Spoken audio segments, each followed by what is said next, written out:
Hey guys, my name is IBM and I'm taking you through waves and superposition. I think this is going to be lesson 4.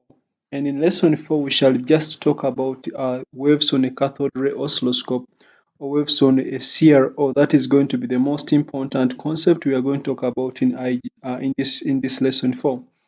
This is a very important topic. This is a very important part of waves, which you'll find almost in every paper of paper 2 and paper 1, multiple choice. You'll always find questions about waves on a c.r.o. So it's very important that we pay a lot of attention. We pay a lot of attention to this area of waves on a cathode ray oscilloscope. I hope everyone is aware of what a cathode ray oscilloscope is. In the laboratory, there should be a cathode ray oscilloscope, and therefore you should be able to understand the concepts I will be referring to when I talk about a cathode ray oscilloscope. You should now be aware of the course outline of all the topics you are supposed to cover, and do not forget that I have recorded all the topics in red and I'm only remaining with the topics in yellow. So you should be able to appreciate the playlists of each of these topics that I have uploaded on my YouTube channel. So this is AS Physics, do not forget, and this is lesson 4. Do not forget to watch the solved past paper questions for waves, and these will give you the best picture of what the examiner is looking for as far as waves and superposition is concerned. So let's move to the waves on a cathode ray oscilloscope. Let's begin by talking about what a cathode ray oscilloscope is. Even though we shall not be asked to describe what a cathode ray oscilloscope is or how a cathode ray oscilloscope works, we should have an idea of, or we should have some idea about how it looks like and what it is made of and what it really does. That is a cathode ray oscilloscope or a c.r.o.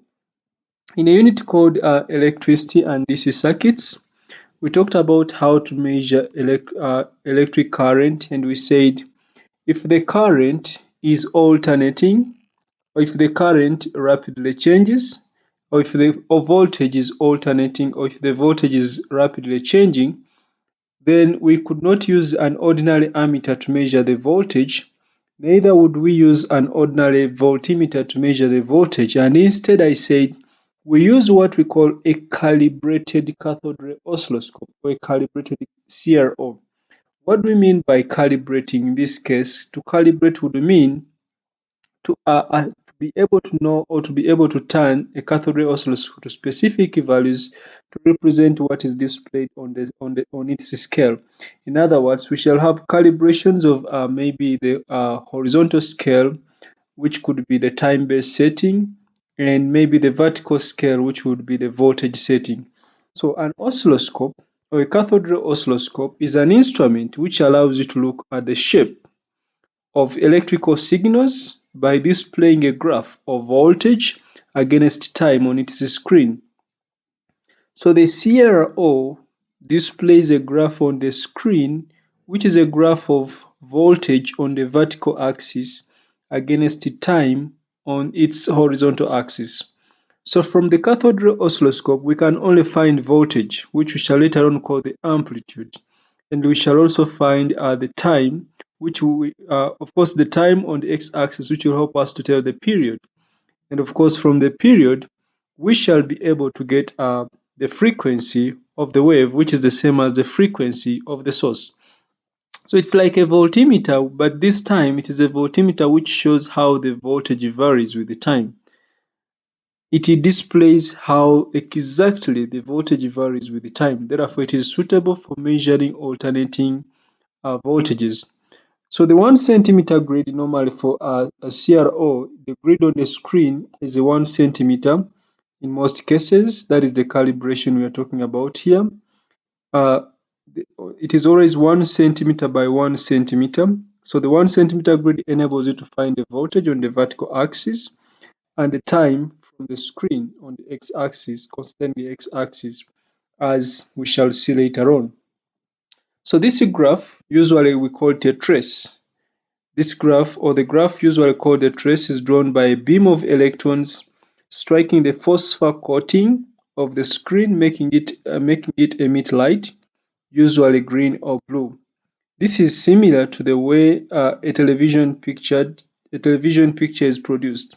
We don't want to go into the details of how a television picture is produced, but a beam of electrons hit the photo hit a beam of electrons strike a phosphor coating, which is made up of a combination of colors that is used to generate the pictures we would see on the ancient or the old TVs. Oscilloscopes contain a vacuum tube with a cathode, of course a cathode that is a negative electrode at one end to emit the electrons, and the anode, which is the positive electrode, to accelerate them so that they move rapidly down the tube to the screen. This arrangement is called an electron gun. The tube also contains electrodes to deflect the electron beam up and down and left to right. You will see this in quantum physics somehow when you talk about production of maybe X-rays and so on and so forth, the cathode ray oscilloscope. But this is not a part of what we really need to understand at this level of waves. Here we just want to use the trace, which has already been seen on the screen, to be able to obtain the amplitude and the voltage. All we want to be aware of is that the trace on the screen is a display of voltage against time. That is, from the trace we can find the voltage and we can find the time, which is most likely going to be the period, which is going to help us to find the frequency. The electrons are called cathode rays because they are emitted by the cathode, and this gives the oscilloscope its full name, cathode ray oscilloscope. So in a cathode ray oscilloscope or a cathode ray tube, we have what we call an electron gun. An electron gun is made up of a cathode on one side where electrons are produced by the process which we call a thermionic emission, and then on the other side we have the anode. The anode and the cathode are at different potentials. In other words, there's a very high potential difference between the cathode and the anode. So the potential difference between the anode and the cathode, the high potential difference between the anode and the cathode accelerates the electrons. That's why we said the role of the anode is to accelerate the electrons. These electrons are accelerated towards the screen or towards the phosphor coating on the screen, which is a combination of the three primary colors, that is red, green, and blue. And from those three primary colors, we see different pictures. That is how a cathode ray tube works. But I'm not interested in talking about that. However, the electrons, because they are produced by the cathode, we normally call them cathode rays. And this gives the instrument its name, the cathode ray oscilloscope. So, that is a brief background about the cathode ray. In the laboratory, you must be having such an instrument for studying traces or different traces of waves generated in the laboratory, or different traces of waves that can be generated in your lesson. So why do we need to talk about the cathode ray oscilloscope? In a paper called paper 5, that is planning, analysis and evaluation, you will be asked to design experiments in which you investigate, or you consider yourself to be in a laboratory setting, but in the absence of instruments, and you have to design experiments to carry out several investigations.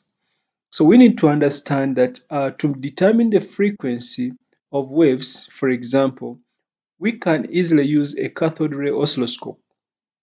So determination of frequency can be easily done using a cathode ray oscilloscope. You will recall that the frequency of a wave depends on the frequency of vibration of the source. So if I know the frequency at which the source of the wave vibrates, it should be the same as the frequency of the wave. So a calibrated cathode ray oscilloscope may be used to determine the frequency of sound. For example, the sine wave output of a signal generator. So a signal generator can produce a wave which is a sine wave. And if I want to tell the frequency of the sine wave produced by the signal generator, I can just connect this signal generator to a cathode ray oscilloscope, or I find a way of connecting the waves produced by a signal generator to a cathode ray oscilloscope. So in a simpler way, A signal generator and a loudspeaker can be used to produce a note of a single frequency. And of course, I'll need a microphone, which is going to be connected to the Y plate or the Y plate sensitivity for us to be able to investigate the frequency of the sound which is produced by the loudspeaker. So this is what I'm talking about. You may want to know the frequency of the wave which is produced by this signal generator. So I need something to output the sound coming from the signal generator, which is now going to be a loudspeaker. So to pick the sound waves coming from a loudspeaker, I'll need a sensitive instrument which will convert sound waves to an electrical signal. That's why I needed a microphone. So the microphone is normally connected to the Y sensitivity. So the signal whose frequency is required, or whose period is required, or whose voltage is required is normally connected to the Y sensitivity, or the Y, we shall call the Y gain, or the Y plate sensitivity. So whenever I talk about the Y plate sensitivity of the cathode ray oscilloscope, it's where the signal is entered into the cathode ray oscilloscope. That's why the microphone is connected to that point, which we call the Y sensitive plate or the Y plate sensitivity. So what happens is that the microphone is simply going to detect the sound and a trace is going to be generated onto the screen. So the microphone detects the sound and a trace on the c.r.o can be obtained by simply adjusting the Y plate sensitivity and what we shall call the time-based setting. So the Y plate sensitivity changes the amplitude or adjusts the amplitude of this wave or the sine wave displayed on the screen so that it can fit on the screen. And then the time-based setting adjusts the length of the waves so that we can have a certain number of cycles onto the screen. The Y plate sensitivity, we can adjust it to make sure that we adjust the amplitude of the wave so that the wave can fit on the screen. And then the time-based setting helps us to adjust to a certain number of cycles to fit on the screen. Normally, we would prefer to have at least 3 or 4 cycles on the screen rather than just one cycle, so that investigating now becomes easier, or measuring lengths becomes easier because we can now measure average. We can now measure the length of many cycles on the screen and obtain the average. So to determine the frequency of a sound wave, for example, from a given source, we need a microphone connected to the Y sensitivity of the cathode ray oscilloscope, and then we adjust the Y sensitivity to ensure that the wave or the trace, to ensure that the trace fits on the screen, and adjust the time-based setting to ensure that a certain number of cycles can fit or can be seen on the screen as desired. So if we have that, then let us assume that this is what is displayed on the screen of the cathode ray oscilloscope after making the adjustments. Remember, I said the signal is connected to the Y input or the Y plate sensitivity. The signal is normally connected to the Y input of the c.r.o and the Y amplifier of the Y sensitivity. And then the time-based controls, the Y amplifier and time-based controls are adjusted until a trace of at least one but fewer than about 5 complete cycles of the signal is contained on the screen. So at least one, but one is not good enough. We can have at least more waves on the screen, maybe not more than 5. So we adjust the Y plate. So there are two important parts on the cathode ray oscilloscope. We have the Y input or the Y plate sensitivity, and we have the time base. Those are the most important ones. The Y input is where we connect the signal we want to investigate. So we adjust the Y amplifier or the Y plate setting to ensure that the trace fits on the screen. And we also adjust the time-based setting to ensure that a certain number of cycles or a certain number of waves or complete cycles can be seen on the screen.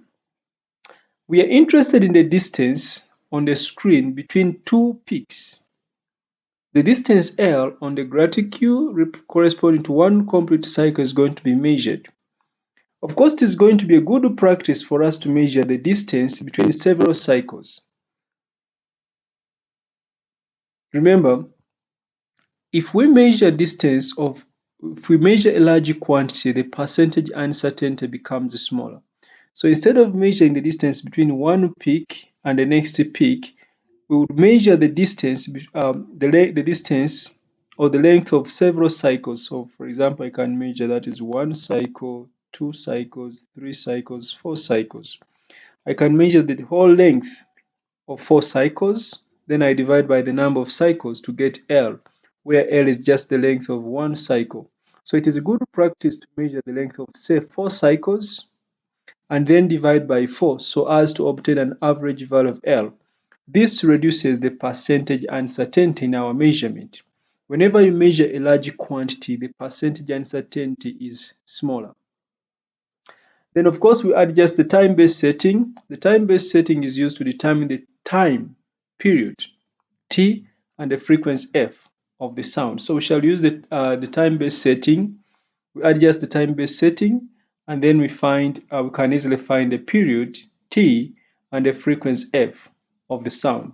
So the vertical is going to help us to find the amplitude of this wave.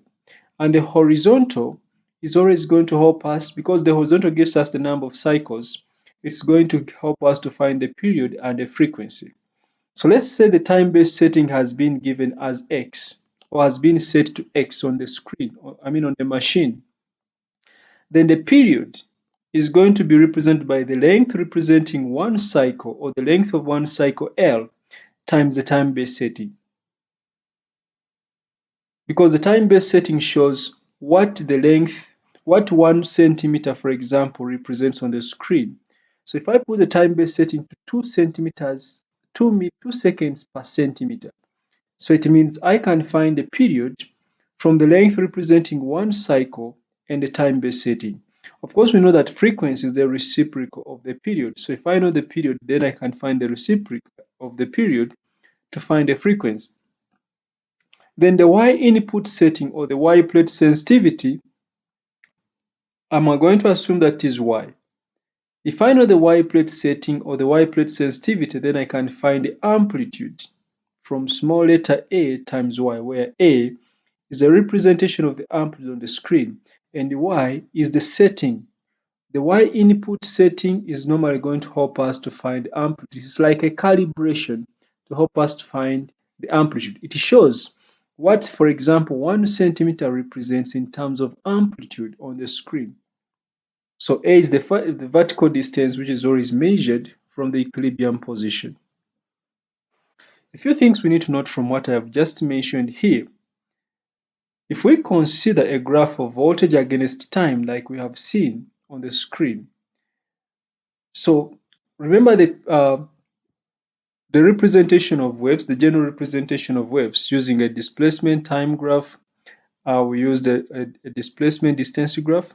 So if the trace looks like this on the screen, there are a few important things we need to note. The vertical displacement from equilibrium position of the trace is the amplitude.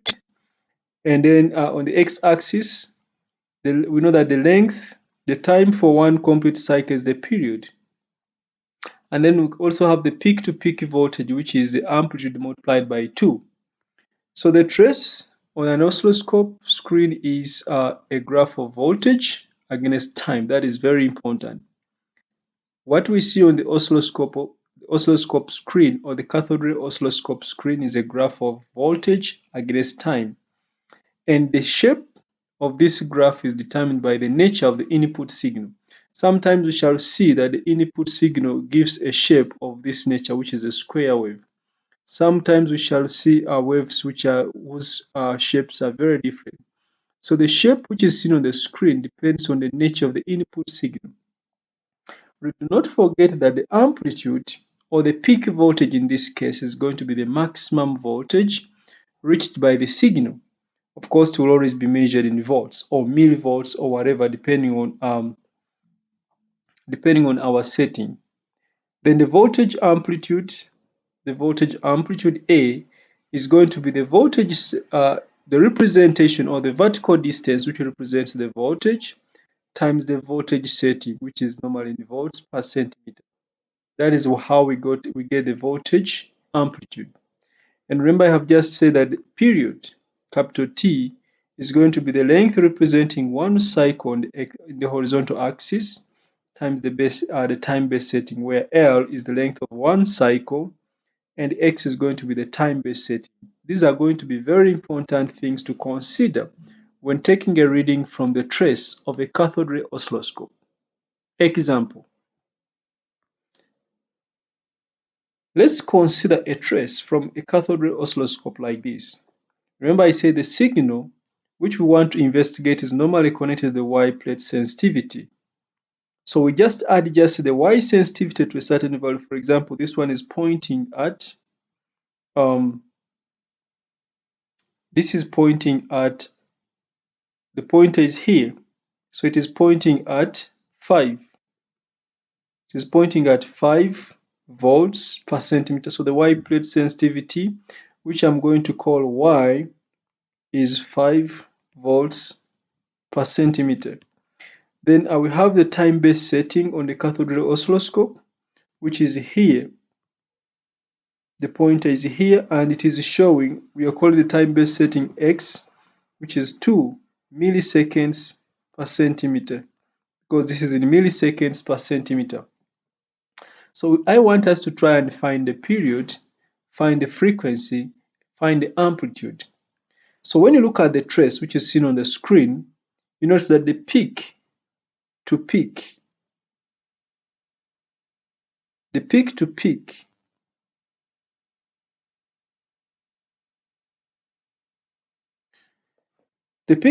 distance is going to be let's say 1 centimeter, assuming this is because this is a centimeter grid. So each of this is 1 centimeter. So 1, 2, 3, 4, 5. 5 divisions, that is 1 centimeter.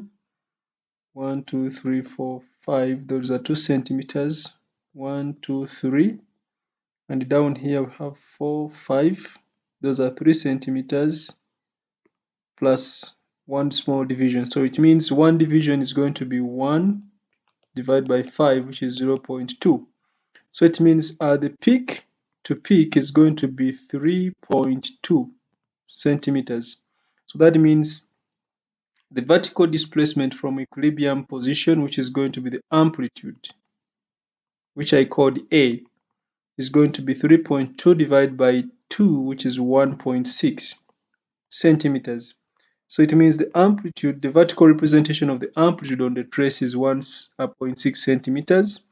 Then the horizontal representation of one cycle, which is L, the horizontal representation of one cycle, which is L, is going to be from, let's say, from this point here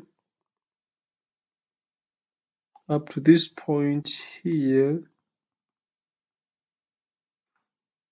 So we have 1, 2, 1, 2, 3, 1, 2, that is 3. Then we have 1, 2. I think that is also 3.2 centimeters. Let me try to check this again. From here up to here. So I have 1, 2, 3, 4, 5. That is 1 centimeter. Every 5 divisions is 1 centimeter. 1, 2, 3, 4, 5. Those are 2 centimeters. 1, 2, 3, 4, 5. Those are 3 centimeters. Then we have 1, 2. So this is 3 point.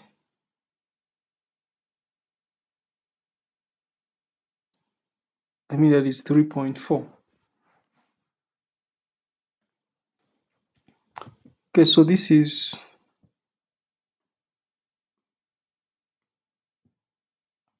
I need to estimate this more actually. This is just an estimate. So assuming this is a peak somewhere here, I'm just roughly estimating it to be very close to this.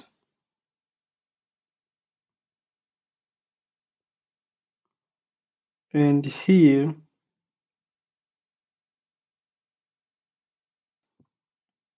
I don't know whether it is very close to this, but it is somewhere here in the center.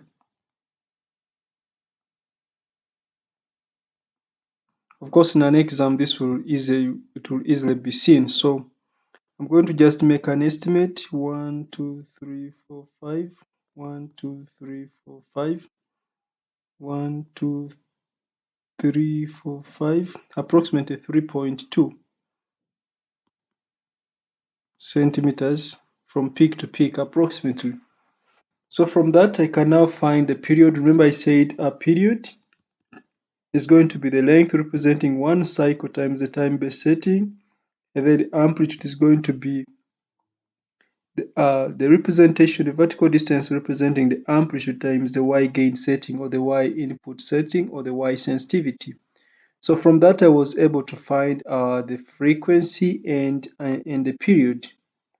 So the trace height is 3.2, that is peak to peak was 3.2, which means the the length representing the amplitude is 1.6 centimeters, and the Y sensitivity was 5 volts per centimeter. So it means the voltage amplitude is going to be the vertical distance representing the amplitude or the trace amplitude times the Y sensitivity, which gives us 80 volts. Then the length representing one cycle is approximately 3.2 centimeters. And remember, the time-based setting was from the screen here, it is about 2 milliseconds per centimeter. That is the Y setting. And then if I try to find the period, from period is equal to the length representing one cycle times the Y setting, the time-based setting. This gives me 6.4 milliseconds. Of course, frequency is the reciprocal of the period, so I get F as 1 over T, which is going to be equal to 156 Hertz. You can always check and see if that is correct. Okay, example number 2. The output of a signal generator is connected to the Y input of a c.r.o. Calculate the time-based control. When the time-based control is set at 0.5 milliseconds per centimeter, so X is 0.5 milliseconds per centimeter, the trace shown is obtained. What is the frequency of the signal? What is the frequency of the signal? So of course we know the time-based setting as 0.5. So to find the frequency of the signal, we need to find the length representing one cycle. So if I draw a horizontal line through this trace to get a reference line for equilibrium position, I notice that one cycle stops here, the second cycle is here. So the length of two cycles, remember it is always good to measure more than one cycle. So the length of two cycles is going to be, remember, each 1, 2, 3, 4, 5, each 5 small divisions 1 centimeter. So this is 1 centimeter, 2 centimeters, 3 centimeters, 4 centimeters, 5 centimeters, 6 centimeters. So it means 6 centimeters is representing 2 complete cycles, which means the length L for representing 1 centimeter is going to be 3 centimeters. And we say to find the period is going to be the length representing one cycle times the time-based setting. So the length representing one cycle is 3 centimeters. Time-based setting is 0.50 milliseconds per centimeter. So per centimeter cancels. So the period is going to be, I think that is 1.5 milliseconds. So if I want to find the frequency, of course, the frequency is going to be the reciprocal. So F is going to be 1 over T. Of course, when I find the frequency, because the units must be in hertz, I must convert from milliseconds to seconds. So this will be 1.5 times 10 to the power of minus 3, which when I press my calculator, it gives me 670 hertz to two significant figures. So two complete cycles of the trace were occupying 6 centimeters, as we have seen on the graphic, and the length for one cycle is therefore 6 divided by 2 because we measured two cycles. So to find the period, we multiply the length representing one cycle times the time-based setting, and this gave us 1.5 milliseconds. Then I obtained the frequency from the reciprocal of the period, which gave me 670 hertz. This is to two significant figures. Then the same signal is applied to the Y input. When they say same signal, it means the set is having the same frequency and therefore the same period. Same signal. So it is the same frequency, same period. The same signal is applied to the Y input of the c.r.o as in the example, but, so that is as is in example A, but the time-based control is changed to 2 milliseconds per centimeter. How many complete cycles of the trace will appear on the screen, which is 8 centimeters wide? So first of all, since it is the same signal, the period is going to be the same, and remember the period is equal to the length representing one cycle times the time-based setting. So the period is still going to be 1.5 milliseconds. So we now don't know the length of one cycle, but the time-based setting has been given as 2 milliseconds per centimeter. So milliseconds has cancelled. So it means L is going to be equal to 1.5 divided by 2 in centimeters. So L is going to be 0.75 in centimeters. But the screen is 8 centimeters wide. So the number of traces or the number of cycles is going to be 8 divided by 0.75, which is, I think this is 10.8 divided by 0.75, 10.67. So because we want the number of complete cycles, it is going to be just 10. We can't round off to 11 because the other one will not fit on the screen. So the number of complete cycles which fit on the screen is going to be 10 complete cycles.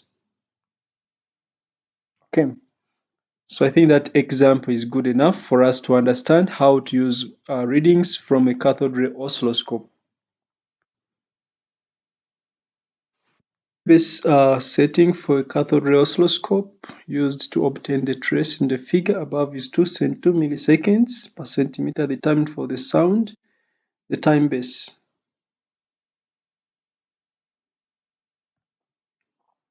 So from this figure, of course, we know that we see that one cycle is actually, this is 1, 2, 3. So L is 3. So the period is the length representing one cycle times the time-based setting. So that is 3 centimeters times the time-based setting, which is given as 2 milliseconds per centimeter.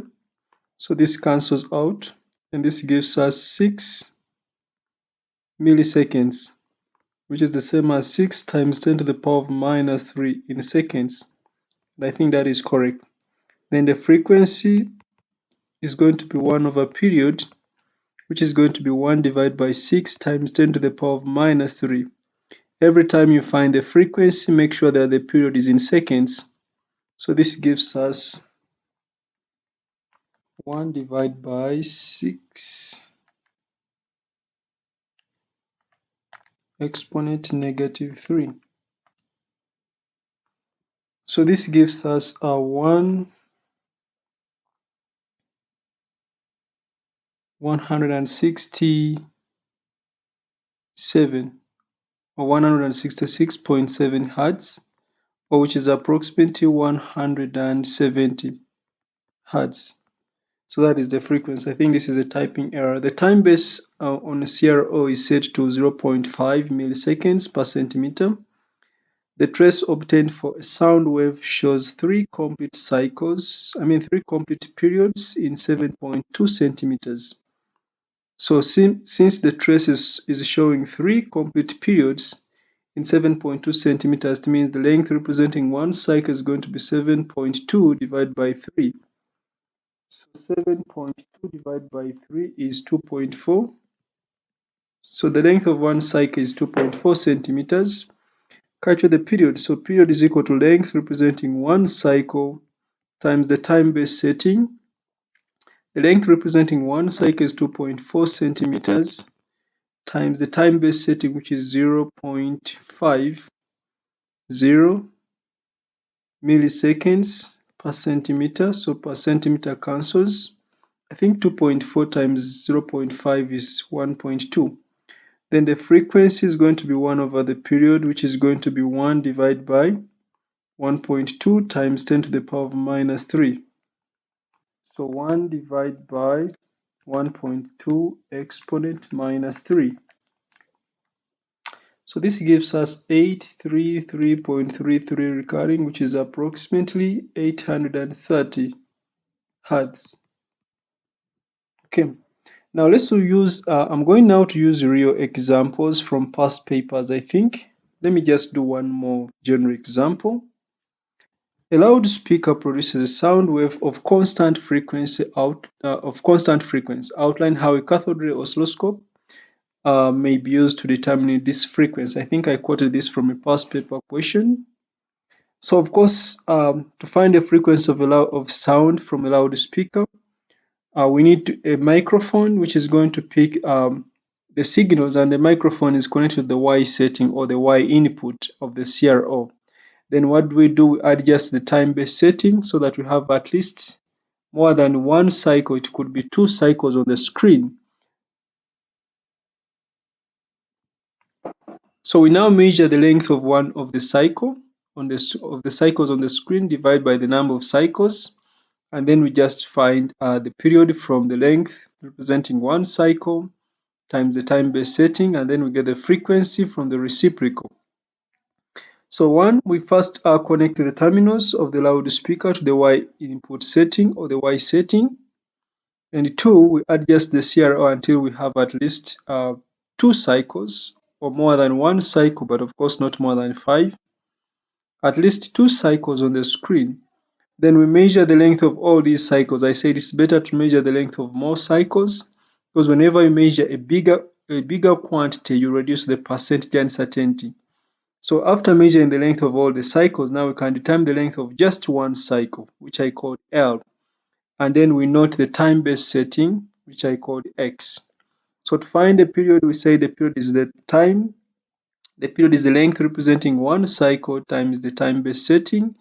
And to determine the frequency, we just get the frequency from the reciprocal. Now in paper 5, you should be able to explain these quantities here in paper 5 of planning and analysis.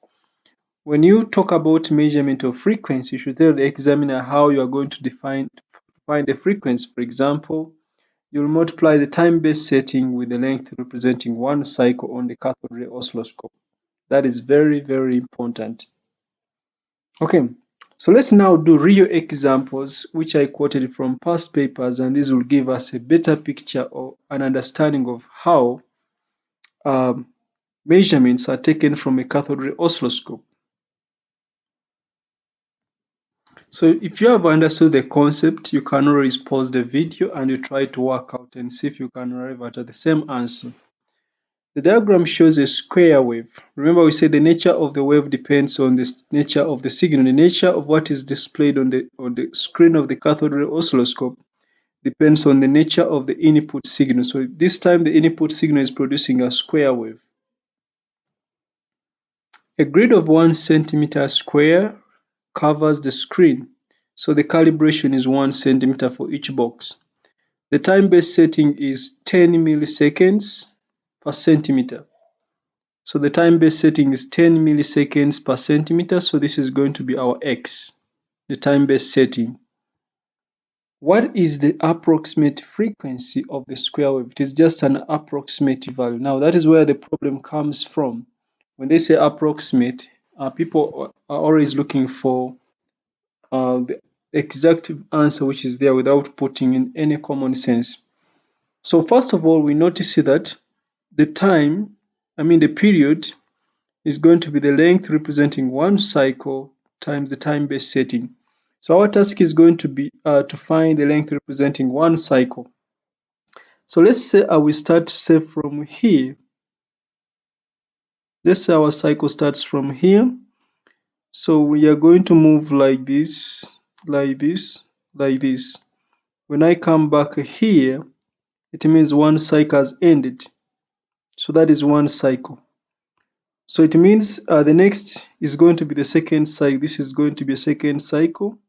When I come here, it means the second cycle has ended.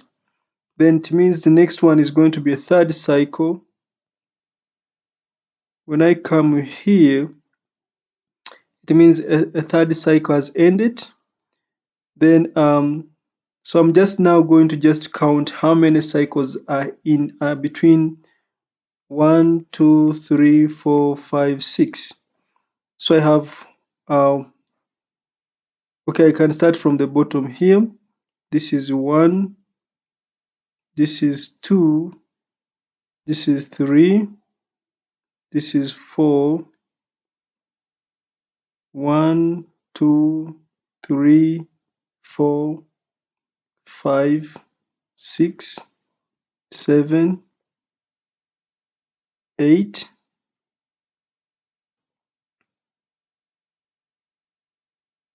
So that is 8. I would take this to be 8.5. 1, 2,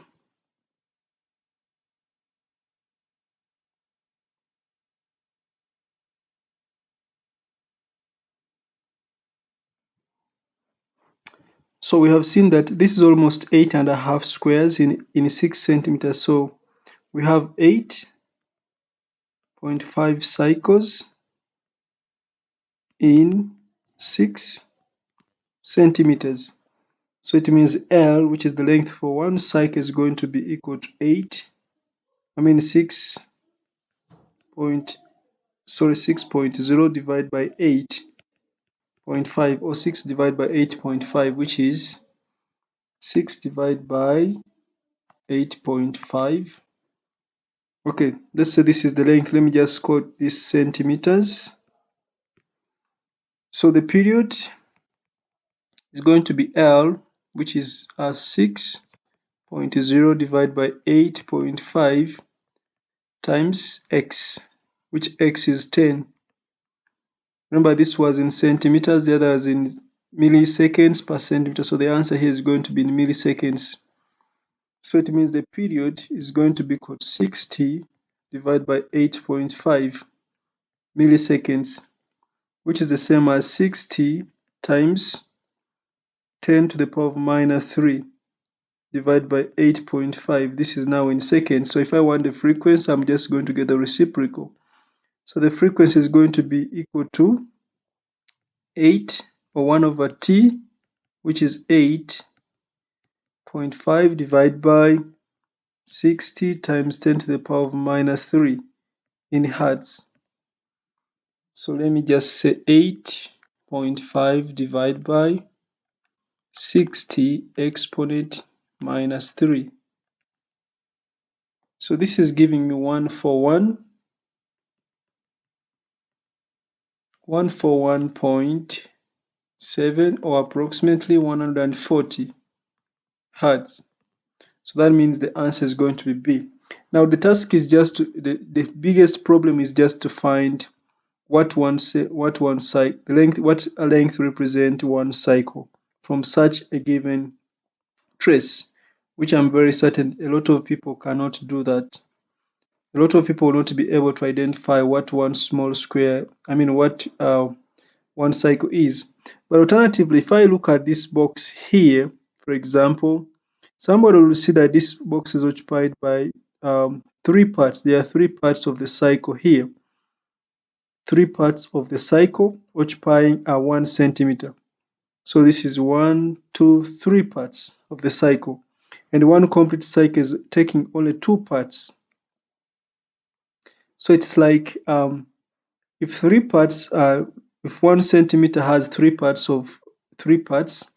then it means, and two parts are taking and two parts are only representing one cycle, then I can say the length of one cycle L can also be represented as 2 divided by 3 centimeters, because there are three parts of a wave in 1 centimeter, but only two parts represent one complete cycle. So I take the two parts out of three to represent to be the length of one cycle. Let me check if it gives me almost the same answer.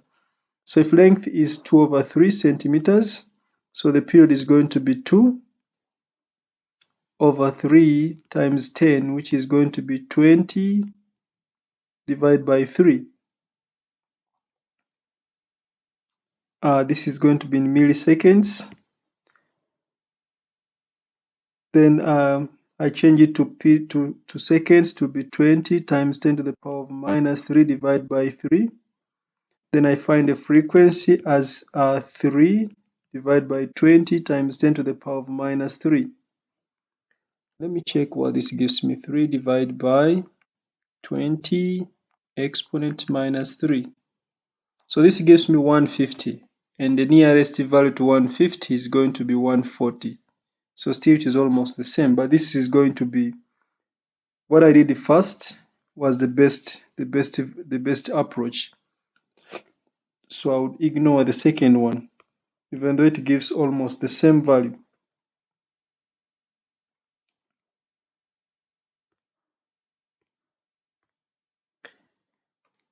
A source of sound wave has a frequency f.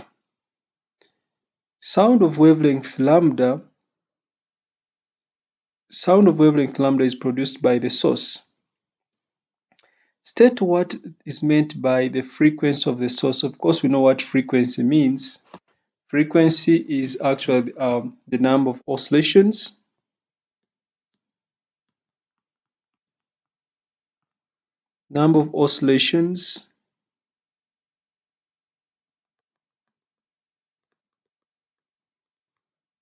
per unit time.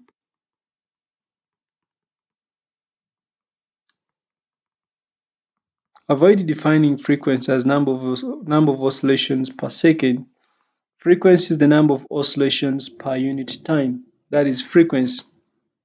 Number of complete oscillations, number of complete cycles per unit time.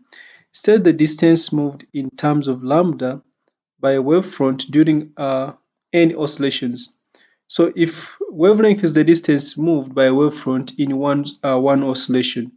So if we have n oscillations, wavelength is the distance moved by a wavefront in one oscillation, and if we have n oscillations, so it means total distance will be n times lambda, which is going to be n lambda. Then use your answer in Roman 1 to deduce an expression for the speed v of the wave. Remember, v is equal to distance divided by time. And of course, the total distance moved is n times lambda. And then the time is good. Let's say the time is t. So we want to deduce an expression for the speed v of a wave. So a source of sound has frequency f. Remember, our frequency is the number of oscillations per unit time. Frequency is the number of oscillations per unit time. And frequency is the number of oscillations by unit time, and we have seen that v is equal to n times lambda over t. So where there is n divided by t, I will just put their frequency. So this implies that v is equal to lambda times f, or f times lambda, to that matter. So f oscillations per unit time is the number of oscillations divided by time is f. So where there is n over t, I can put the frequency f. So this means v is equal to lambda f. That is a general equation that we discussed, or that we derived earlier on. The waveform of a sound wave produced on the screen of a c.r.o is shown in the figure. The time-based setting of the c.r.o is 2 milliseconds per centimeter. So the time-based setting is 2 milliseconds per centimeter. Determine the frequency of the sound wave. Determine the frequency of the sound wave. So I'll just look for the calibration is 1 centimeter per box. So I just look for one wavelength. So 1, 2, 3, 4, 5, 6 centimeters has 2 cycles. So it means one cycle is represented by 6 centimeters divided by 2. So one cycle is represented by 3 centimeters. So we are trying to determine the frequency. We first get the period as length representing one cycle times the time-based setting, which is going to be length is 3 centimeters times 2 milliseconds per centimeter. Per centimeter cancels with the centimeters, so this gives us 6 milliseconds. That is a period. So this is the same as 6 times 10 to the power of minus 3 in seconds. So the frequency is 1 over period, which is going to be 1 divided by 6 times 10 to the power of minus 3. From my calculator, this is 170 to 2 significant figures. So I think this answer is correct. You can also verify. A second sound wave has the same frequency as that calculated in Roman 1. The amplitude of the two waves is the same, but the phase difference between them is 90 degrees. Phase difference is 90 degrees. On the figure, draw the waveform of this second wave. So the amplitude, remember, should be the same, but the phase difference is 90 degrees. That means we can find a time out of step. Even though if you are very good at using phase difference, you can approximate a quarter aside or a quarter apart. So let's find the time out of phase or the time out of step of the two waves. So phase difference is equal to 360 into the time out of step divided by the period. Of course, because period is directly proportional to the length representing one cycle, so it means the time out of step would be directly proportional to the length out of step. So this is going to simply be equal to, we'll say 90 is going to be equal to 360 into t divided by 6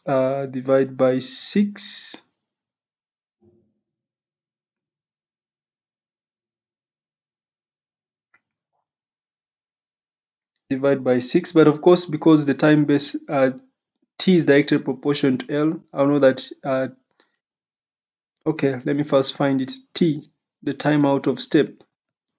So the time out of step is going to be 360 or 90 divided by 360 times 6. So time out of step is 1.5 milliseconds. So that means the length out of step, which I'm going to call, let me say, length out of step is just going to be 1.5 times the time base setting, which is 2. This is going to be 3.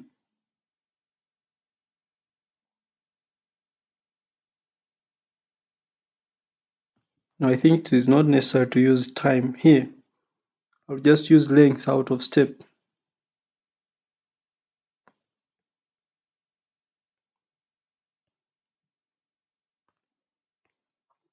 The length out of step, let me say the length out of step is delta L over L. So delta L is the length out of step.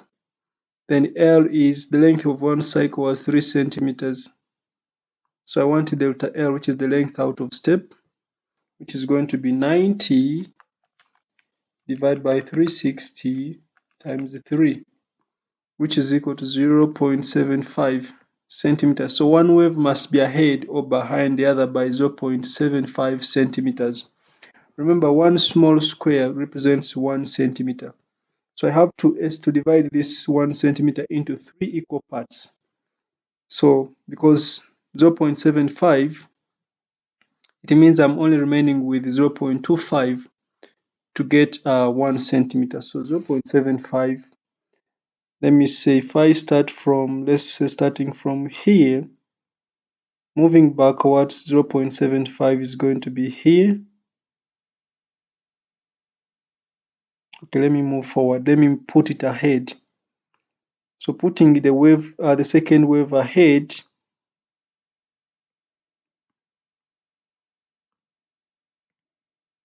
so let's say 0.75 is here.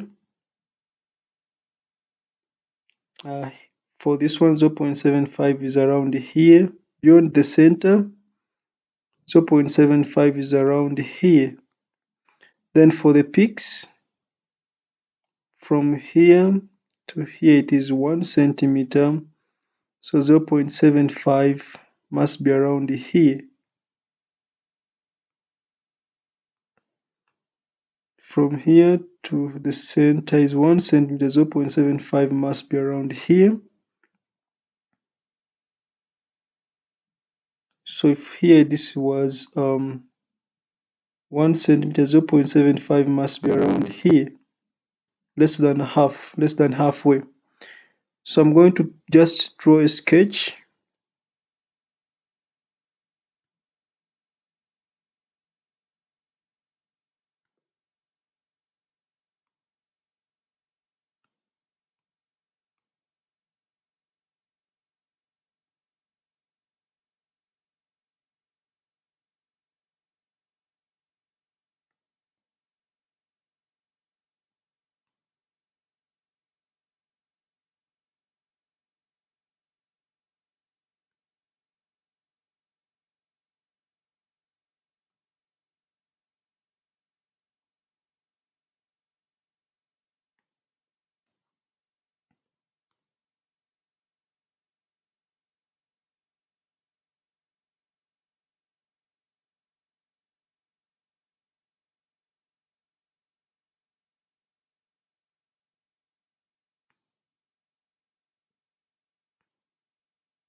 Okay, so this should look somehow like that. I think that is a quarter a cycle apart. You may draw a better diagram.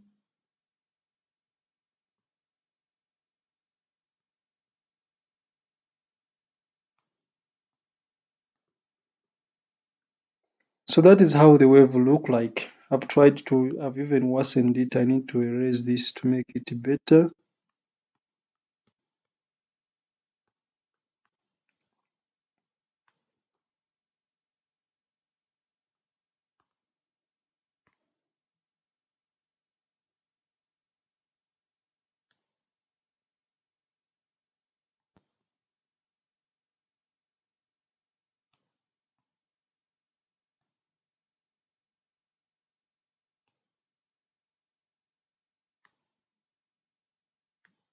Okay, so it continues like that, and so on and so forth.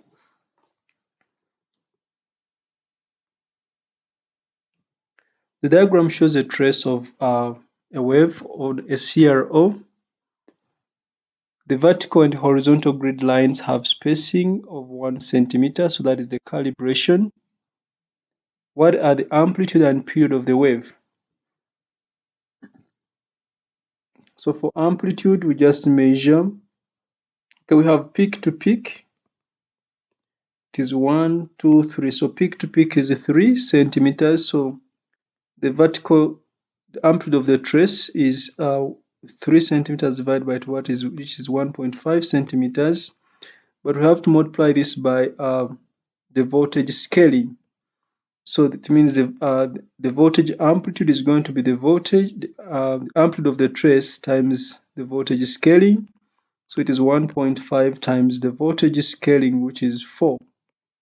And this gives us the amplitude as 6 volts. So the amplitude is 6 volts. So without checking the period, the answer is going to be C. If I want to check the period is going to be L times X. L is going to be 1, 2, 3, 4, representing one cycle.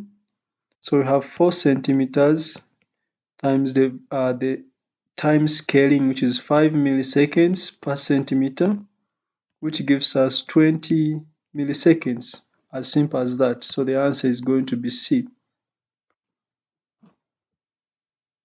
The time base on a c.r.o. is set at 6 milliseconds per centimeter. A trace consisting of 2 pulses is recorded as shown. So we have a trace consisting of 2 pulses as shown here. What is the time interval between the 2 pulses? So this is a pulse and this is a pulse, and the length between the pulses L is 4.5 centimeters. The time base setting is 6. So the time between pulses is going to be L times the time base setting, which is 4.5 centimeters, times the time base setting, which is 6 milliseconds per centimeter. So milliseconds per centimeter. So per centimeter cancels with centimeters. I think 6 times 4.5 is 27. So the time between pulses is 27. The diagram shows 2 complete pulses on the screen of a c.r.o. A grid of 1 centimeter square covers the screen. The time base setting is 1 microseconds per centimeter. How long does each pulse last? So let's assume the pulse starts from here and it stops here. This is the length of a pulse. So if that is the length of a pulse, the pulse is covering 2, because this is a pulse and this is a pulse. So a pulse is covering 2 centimeters. So the time which a pulse lasts is going to be the length representing 1 pulse times the time base setting. So that is 2 centimeters times 1 microseconds per centimeter. So this cancels with this, which gives us 2 microseconds. So the answer is 2 microseconds. So it means A is correct.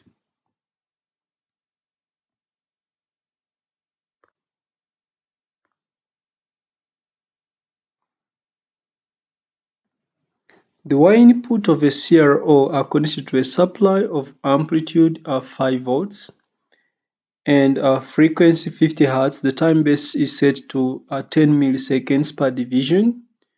The Y gain at 5 volts per division, which trace is obtained.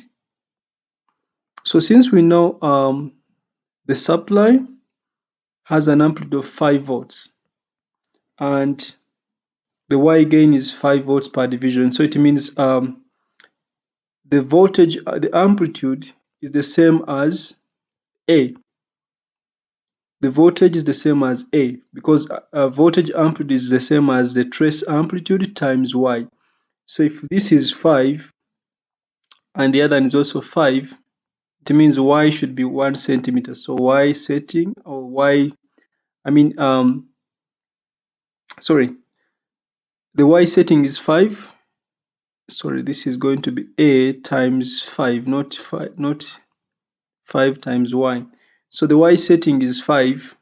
So it means A, which is going to be the trace amplitude should be 5 divided by 5, which is going to be 1 division. So the the trace amplitude should be 1 division, because they say the Y gain is 5 volts per division, yet the amplitude is also 5 volts. I'm saying the voltage amplitude A is equal to the trace amplitude times the Y gain or the Y setting. And they have told us the voltage is 5 volts, yet A is not known, but the Y gain is 5 volts per division. So we have 5 volts cancels with 5 volts and A is equal to 1 division. So A should be strictly 1 division. This is less than a division. This is less than a division. So we have to choose between C and D. because C and D we have one division for amplitude. Then let's look at the period. Frequency is equal to 1 over period, or we know that period is equal to 1 over frequency. So period is going to be equal to 1 over 50, which is equal to 0. I think this is 0.2. I mean 0.02, I think. This is 0.02 seconds. They've given us the time-based setting as 10 milliseconds per division. Remember, the period is equal to the time base is equal to the length representing one cycle, which is going to be now the number of divisions for one cycle, times the time-based setting, which is going to be x. So the period is 0.02. It is in seconds. In milliseconds, is going to be 0.02 divided by 1,000. This is the same as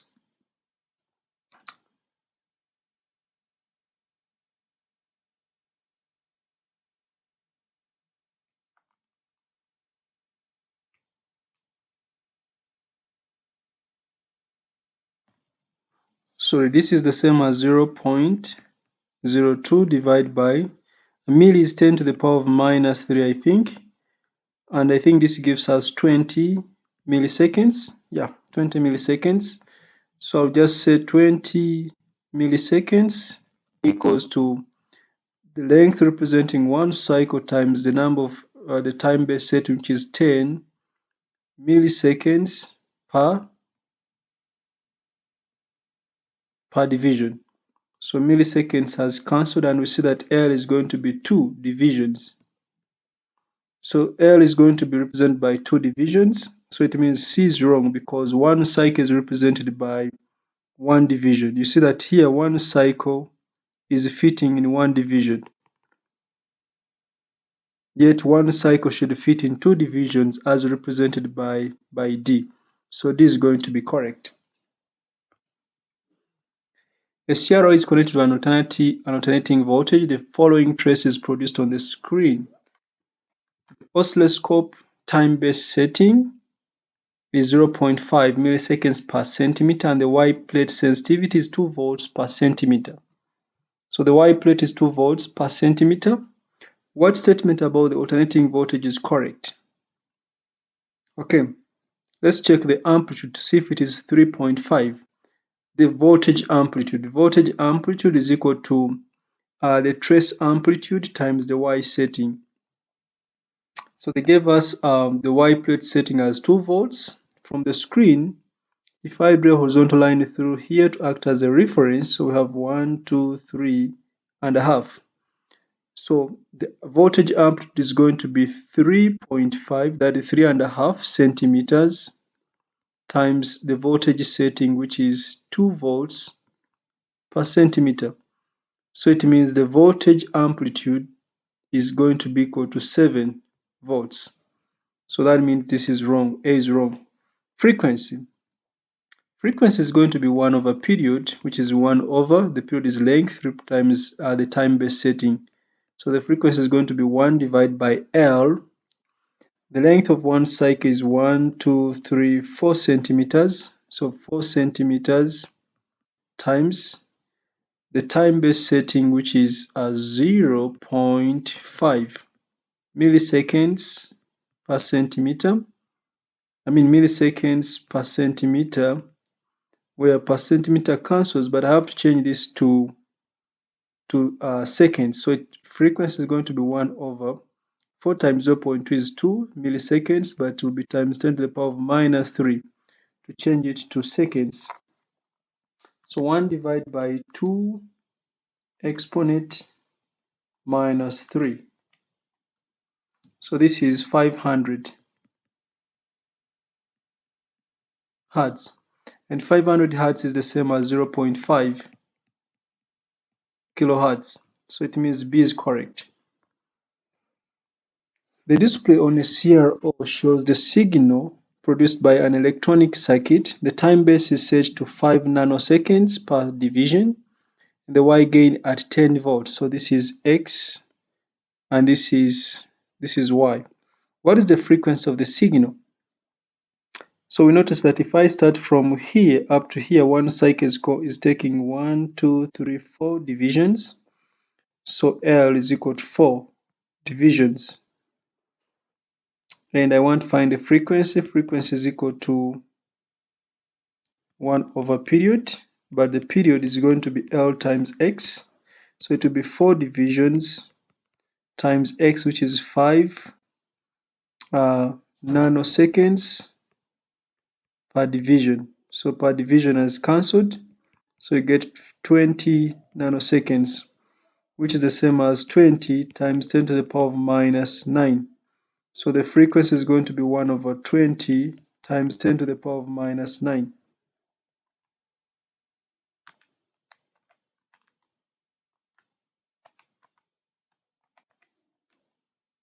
So I'm getting 5 times 10 to the power of 367.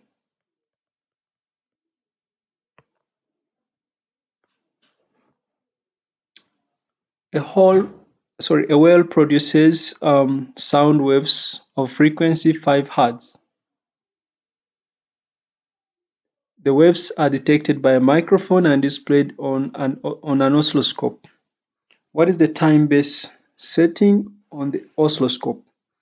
So period is equal to 1 over frequency, but period is also the length representing one cycle times the time base setting. So 1 over frequency is 1 over 5, is going to be the length representing one cycle. So one cycle stops here. So there are two divisions. So this is going to be equal to 2 divisions times the time base setting X. So X is going to be equal to 1 over 5 times 2 per division. Remember, this was in seconds, of course. This is in seconds. So X is going to be equal to 1 divided by 10. So this is 0.1 seconds per division, because frequent 1 over F is in seconds, so it is seconds per division. The answers here are given in milliseconds, so I have to change this. So this will be 0.1 divided by 10 to the power of minus 3. So this will be now milliseconds per division. So 0.1 divided by exponent minus 3. So this is equal to 100 milliseconds per division. So the answer is going to be D.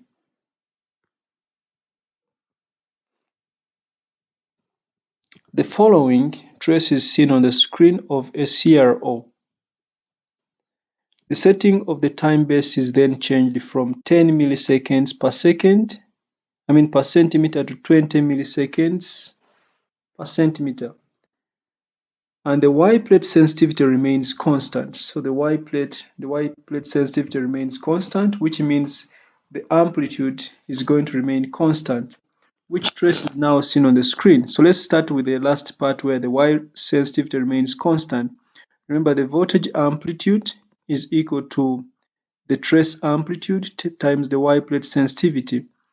Because this has remained the same from the first to the second one, so it means the voltage amplitude is going to be the same as the trace amplitude in the second case. So we'll first check and see. Here the voltage amplitude was 2 divisions. The voltage amplitude was initially 2 divisions. So it means A is wrong, because A is showing the voltage amplitude is 1, 2, 3, 4. It has doubled. Then B, the voltage amplitude is 2 divisions here. So that could be correct. C, the voltage amplitude is 2 divisions or 2 centimeters.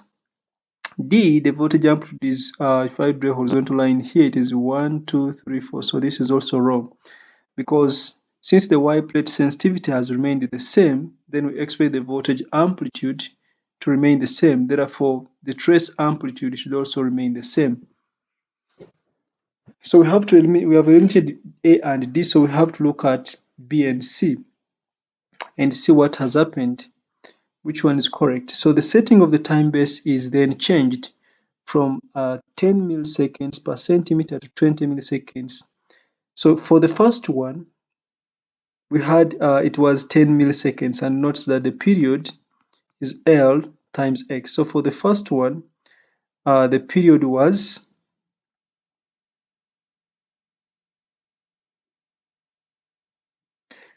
equal to the length representing one cycle is 1, 2, 3, 4 centimeters. So that was 4 centimeters times the time base setting, which was 10 milliseconds per centimeter. So per centimeter cancels. So for the first one, the trace is 40 milliseconds. But remember, the frequency of a wave depends on the source, and the period is 1 over the frequency. So the period of the wave also depends on the source. So it is going to be, because it's the same wave, the period is going to still remain 40. Even when we change the time-based setting, it's only L which is going to change. So for the second one, therefore, the period for T is also going to be equal to L, which we don't know for the second case because the time-based setting has changed to 20 milliseconds per centimeter. Therefore, I'll simply say 40 milliseconds equals to L times 20 milliseconds per centimeter. So milliseconds has cancelled. So L is going to be 40 divided by 20 centimeters.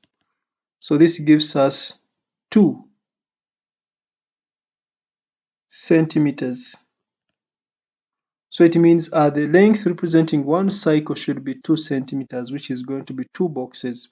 So this makes B to be wrong because B, one cycle is represented by 1, 2, 3, 4, 5, 6, 7, 8 centimeters.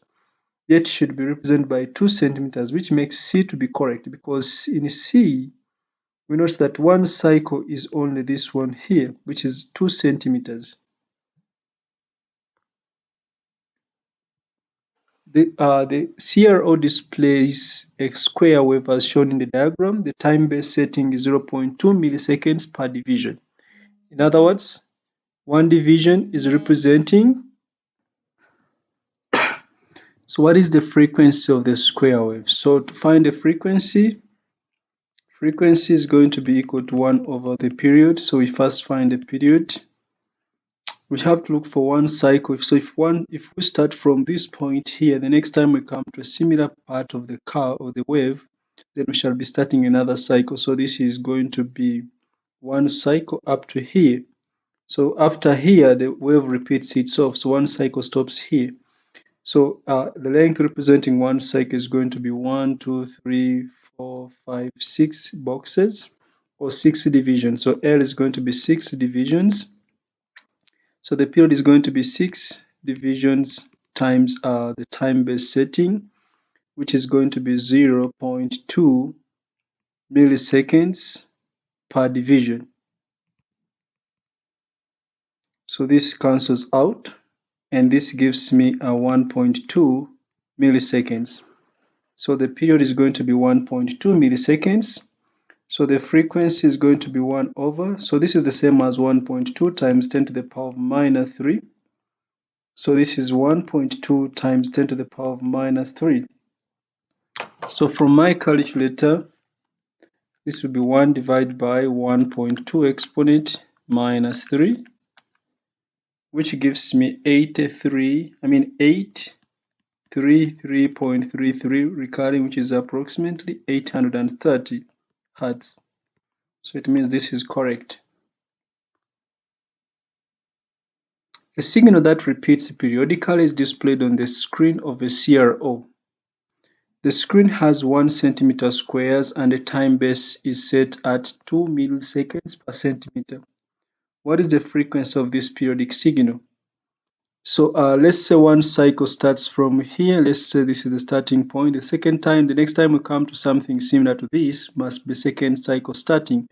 So from here up to here, this is going to be one cycle. So that is one cycle, which is represented by 1, 2, 3, 4, 5 boxes. So those are 5 centimeters. So L is 5 centimeters. So we want to find the frequency. So the period is going to be equal to L times X, which is going to be 5 centimeters times the time-based setting, which is 2 milliseconds per centimeter. So this cancels out. So the period is going to be 10 milliseconds. And if I want to find the frequency is 1 over period. 10 milliseconds is 10 times 10 to the power of minus 3 in seconds. So this is 1 divided by 10 times 10 to the power of minus 3. So 1 divided by 10 exponent minus 3, which gives me 100 hertz. So it means this is correct. A sound of radio waves sends a pulse towards the reflector. The pulse returns from the reflector and is detected at the same point. So that means the pulse is traveling the same distance to the pulse which is reflected is traveling the same distance as the pulse which was sent out by the source. The emitted and reflected pulses are recorded on the c.r.o.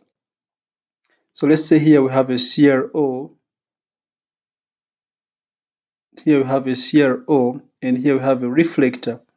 So a pulse has been sent, which is maybe this one, is the one which has been sent to the reflector, and a pulse has been received, maybe which is this one, from the reflector. The emitted and reflected pulses are recorded on the c.r.o. as shown in the figure. The time-based setting is 0.2 microseconds per centimeter. Use the figure to determine the distance between the source and the reflector. So the separation of these pulses must be the distance towards the source, and the separation of this is going to help us to find the distance to and fro. So we shall have to divide this by 2 to get the distance between the source and the reflector, because both the transmitted and the received pulses are still represented or are still shown onto the reflector. So that distance, let me rub off this part here. Because it has been reflected, so the distance we are going to obtain, we are going to divide it by 2. So distance is equal to the speed times time. The distance is the speed times time. Also, the speed in this case, because this is a pulse of radio waves, the speed is going to be the speed of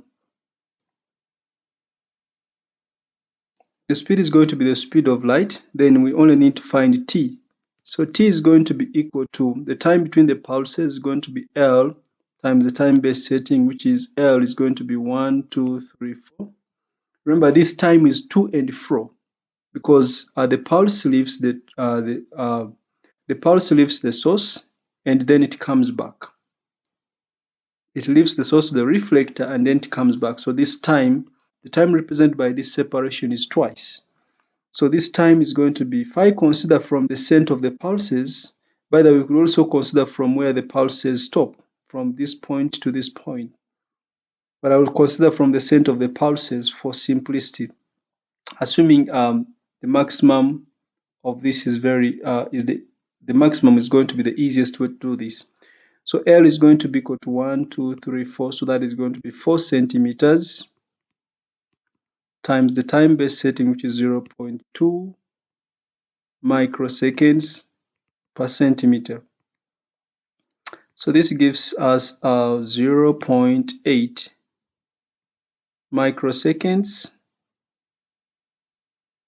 as the time t. So the distance, remember this is part A, the distance is going to be the speed, which is the speed of light, 3 times 10 to the power of 8, then times the time, which is going to be 0.8, but it is micro, so it will be times 10 to the power of minus 6. And this distance is going to be 3 times 8. 3 times 0.8, which is 2.8 3 exponent 8 times 0.8 exponent minus 6. So this is 240 meters. But remember the time I obtained is the time to and fro. So the question is determine the distance between the source and the reflector. The distance we have calculated here is the distance from the source to the reflector and back, because we consider the time between the incident and the reflected pulses, which are both on the same screen, on the same cathode ray oscilloscope. I said here we have the source, where we also have the cathode ray oscilloscope, and we have the reflector. So the incident, which is the first one, goes, and then the reflected comes back, which is the second one. So the separation between the time between the two is actually the time to and fro. So it means the distance we are talking about here, the distance between the source and the reflector is going to be 240 divided by 2, which is going to be equal to 120 meters. So that is going to be the distance. By the way, you could also use t as, like I said, the length, which is going to be 2 centimeters. That is after the first pulse is completely done and then the reflected pulse is completely done. So that is part A. Then part B, determine the time base setting required to produce the same separation of pulse on the c.r.o when the sound waves are used instead of radio waves. The speed of sound is 300 milliseconds per centimeter. So determine the time-based setting required to produce the same separation. So we want the same separation, which is 4 centimeters of pulse on the c.r.o when the sound waves are used instead of radio waves. So since now sound waves are used, so it means the time-based setting should change for us to have the same separation. Of course, we know that the speed of sound waves, we can first find the speed, not the speed. We shall first find the time between the pulses. So the time between the pulses going and coming back, the time between the pulses is going to be the distance between or the separation between the pulses, not the source and the reflector, but between the pulses was 240 divided by the speed of sound, which is 300. So this is the time between the pulses if the wave is a sound wave. I think this is 24 divided by 30, that is 0.8. So that is the time between the pulses, the incident and the reflected pulses, that is the time. Then, so this means sound is going to be slower by a factor of almost, I think that is a factor of almost 10 to the power of 6. Then let's find the time for one division. The time for one division, because we want the time for one division, or because we want the time-based setting required to produce the separation, or I can just use time t being equal to L times x, because we want us to have the same separation, and the time is 0.8. This is going to be the same separation, which is 4 centimeters times the time-based setting, which we want to find, and that is x. So if I make x the subject, remember this was in seconds, so x is going to be 0.8 seconds divided by 4 centimeters.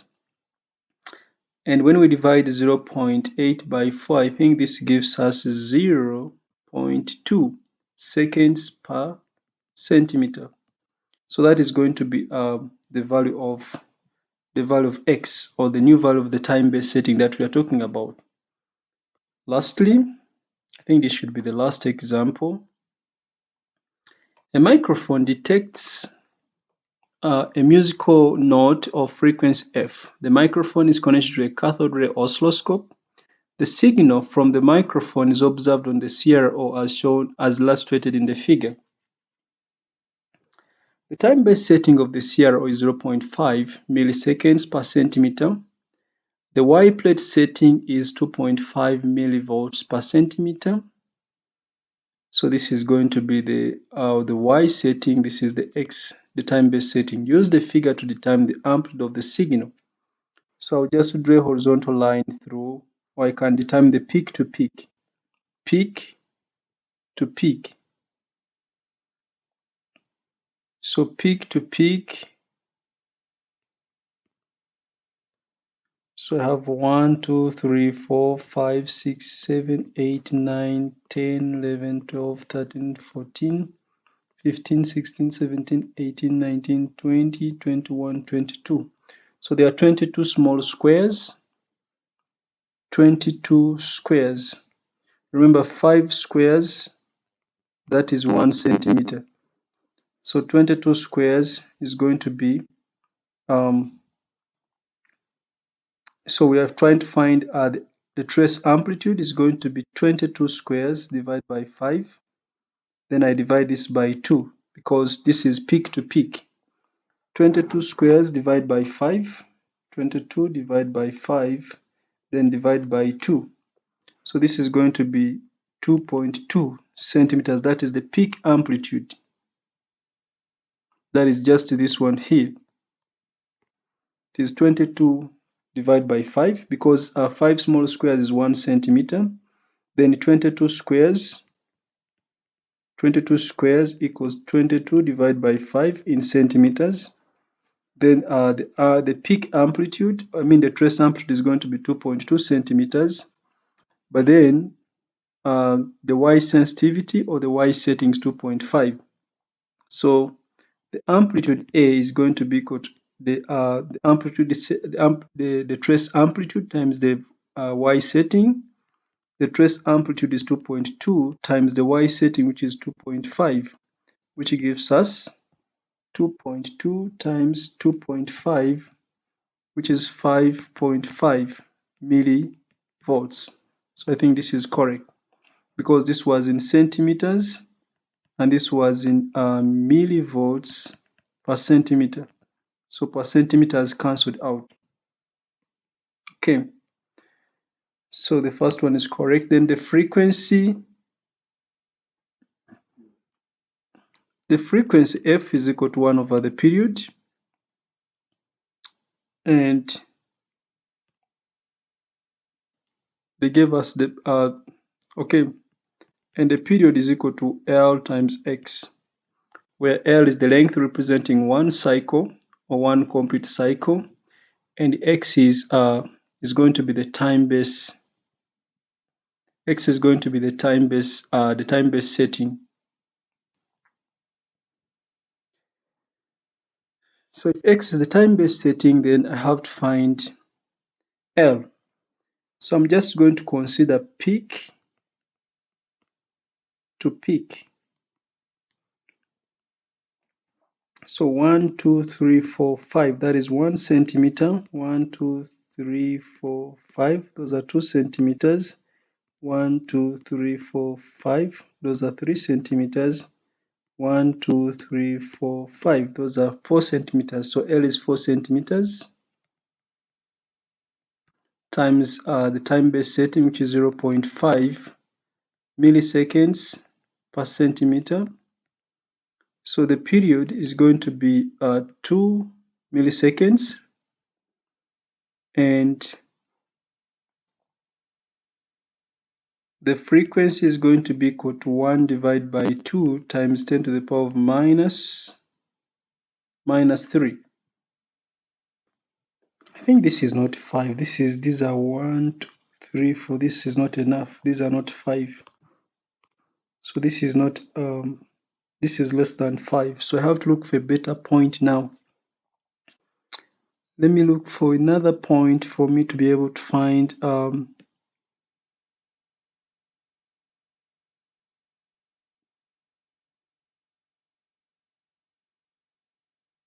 okay, let me just count more than one cycle and see if I can find a correct value for period. So assuming I start from this point here up to this point, think that is one cycle. Let me check. 1, 2, 3, 4, 5. 1, 2, 3, 4, 5. 1, 2, 3, 4, 5. 1, 2, 3, 4. So we have those are how many? 5 times 3 plus 4. So I have 19 small squares. They are not 20, so it is not 4 centimeters. They are 19 small squares. So this is not correct. This period is not correct because L is not 4.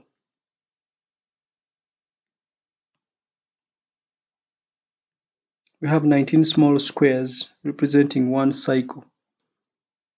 So I have to modify this.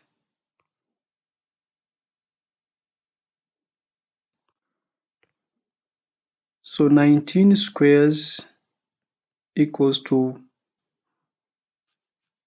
19 squares equals to one cycle. 19 squares equals to one cycle. But remember, each 5 squares equals to 1 centimeter. So it means our value of L is going to be 19 divided by 5. So 19 divided by 5. So L is 3.8 centimeters. So this is 3.8. It's not 4. It's 3.8 centimeters.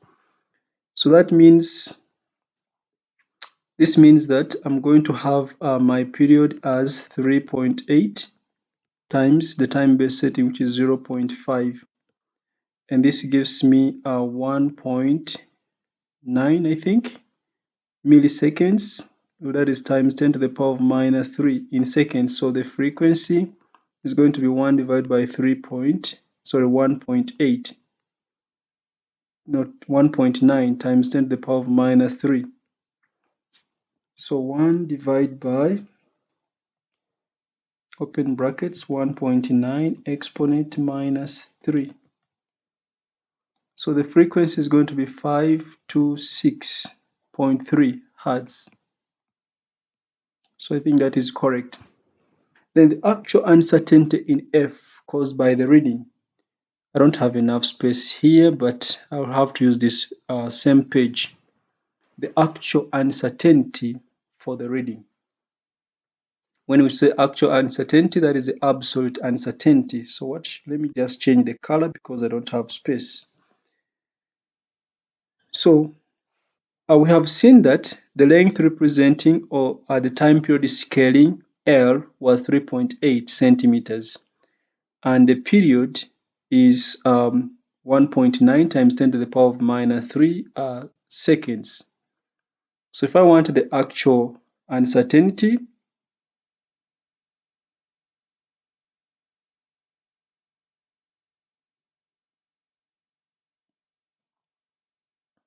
if I want to find the actual uncertainty, I can look at L, the representation of one cycle, because the frequency is equal to, because the frequency is equal to 1 over t, which is Lx. And x is a constant without an uncertainty. So it means the absolute uncertainty in F depends on the absolute uncertainty in L. So I just need to look for the uncertainty in L, which is the absolute in L. The absolute in L is equal to, since 5 small boxes represent 1 centimeter, it means one box is going to be 1 over 5. So the absolute in L is going to be 1 divided by 5. 1 centimeter divided by 5 boxes, which gives us 0.2 centimeters. That is the absolute uncertainty in L, which is the absolute uncertainty in 3.8 centimeters. So the absolute uncertainty in 3.8 centimeters is 0.2. Then we want to find the absolute uncertainty in the reading of F. So using this formula here, the absolute uncertainty in F is simply going to be the absolute in L divided by L, then times the value of F, because we just compare the fractional uncertainties. So the absolute uncertainty in F is going to be equal to 0.2 divided by 3.8 times the value of F, which is 526. So the absolute is going to be 0.2 divided by 3.8 times 526. This is 27, which is approximately 30 or 28 hertz. That is the absolute. So this is going to be correct. Then they say write the state F with the actual uncertainty.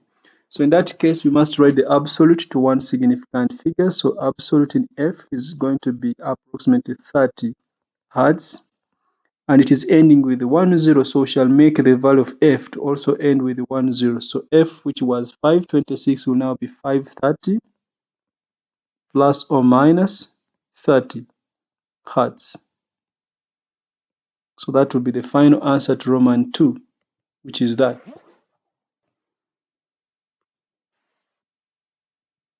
The signal from a microwave detector is recorded on a c.r.o as shown in the figure here. The time-based setting on the c.r.o is 50 picoseconds per centimeter. Using the figure, determine the wavelength of the microwaves. So here we see that I have one, 2.5 cycles in how many centimeters? So 1, 2, 3, 4, 5. 1, 2, 3, 4, 5. 1, 2, 3, 4, 5. So it means L representing one small square is going to be 4 centimeters. The length of one cycle from here up to here is going to be 4 centimeters. So L is 4 centimeters, so I want to find the period.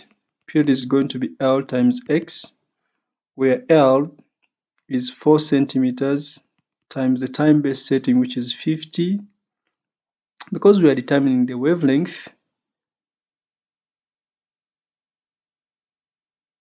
let me first find the period, even though it is, okay, so this is going to be 50 times 10 to the power of, because it is picoseconds, so it is 10 to the power of minus 12 seconds per centimeter. So per centimeter is cancelled. And this gives us 4 times 50 exponent minus 12. So this is 2 times 10 to the power of minus 10 seconds. So 2 times 10 to the power of minus 10 seconds, that is the period. And we want to determine the wavelength. Remember, this is a microwave. That means the speed is the speed of light. So V is going to be 3 times 10 to the power of 8. So if I want to find the wavelength, wavelength is equal to V divided by F, which is the same as V times the period T, because 1 over F is the period. So the wavelength is going to be equal to V, which is 3 times 10 to the power of 8 times 2 times 10 to the power of minus 10. So that is times 3 exponent 8, which gives me 0.06 meters. The signal from a radio wave detector is recorded on the same c.r.o.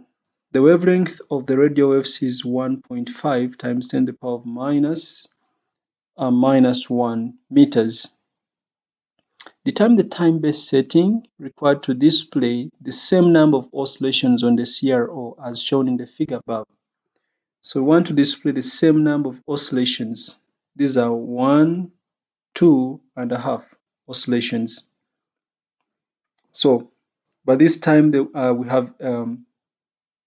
have radio waves whose wavelength is 1.5 times 10 to the power of minus 1, which is the same as, if I change this to centimeters, I will say 1.5 exponent negative 1 times.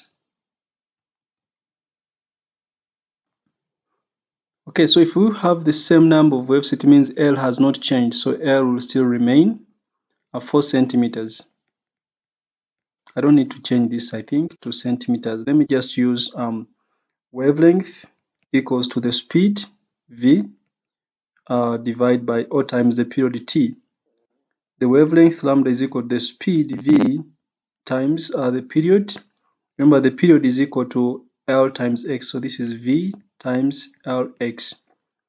So the wavelength is going to be V times L times X. And I want to find X, so I'll just substitute. The wavelength is 1.5 times 10 to the power of minus 1 equals to V, which is 3 times 10 to the power of 8 times L, which is 4 centimeters. I'll just change it to meters. Let's say 4 times 10 to the power of minus 3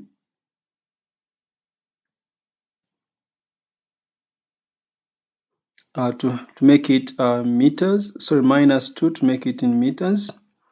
Then times the time-based setting, which is going to be, I'll just call it X. So the X is going to be in meters, in seconds per centimeter, because this L is in meters. This one is in meters per second. So it is going to be seconds per meter, because this is also in meters. So X is going to be in seconds per meter. So X equals 2, I will just divide 1.5 exponent negative 1 divided by 3 exponent 8 divided by 4 exponent negative 2. So this X is equal to 1. I think there is a mistake here. This is supposed to be power 3, not negative 3, because if it is a radio waves, this is supposed to be power positive 3. That is a typing error. So this is power positive 3, because it's not giving a reasonable answer. This is power positive 3, not negative 3. Not negative 1. So it is positive 3. So this is going to be 1.5 exponent 3 divided by 3 exponent 8 divided by 4 exponent negative 2. So this is 1.25 times 10 to the power of minus 4. This is seconds per meter. Or if you want it in centimeters, in seconds per centimeter, you just divide by, again, 100. So which is the same as 1.225 times 10 to the power of minus 6 seconds per centimeter. So it means X is equal to 1.25 microseconds per centimeter. Okay, and I think that should be the end of lesson 4. It has been long. I didn't want to be long like this. Until next time, bye bye.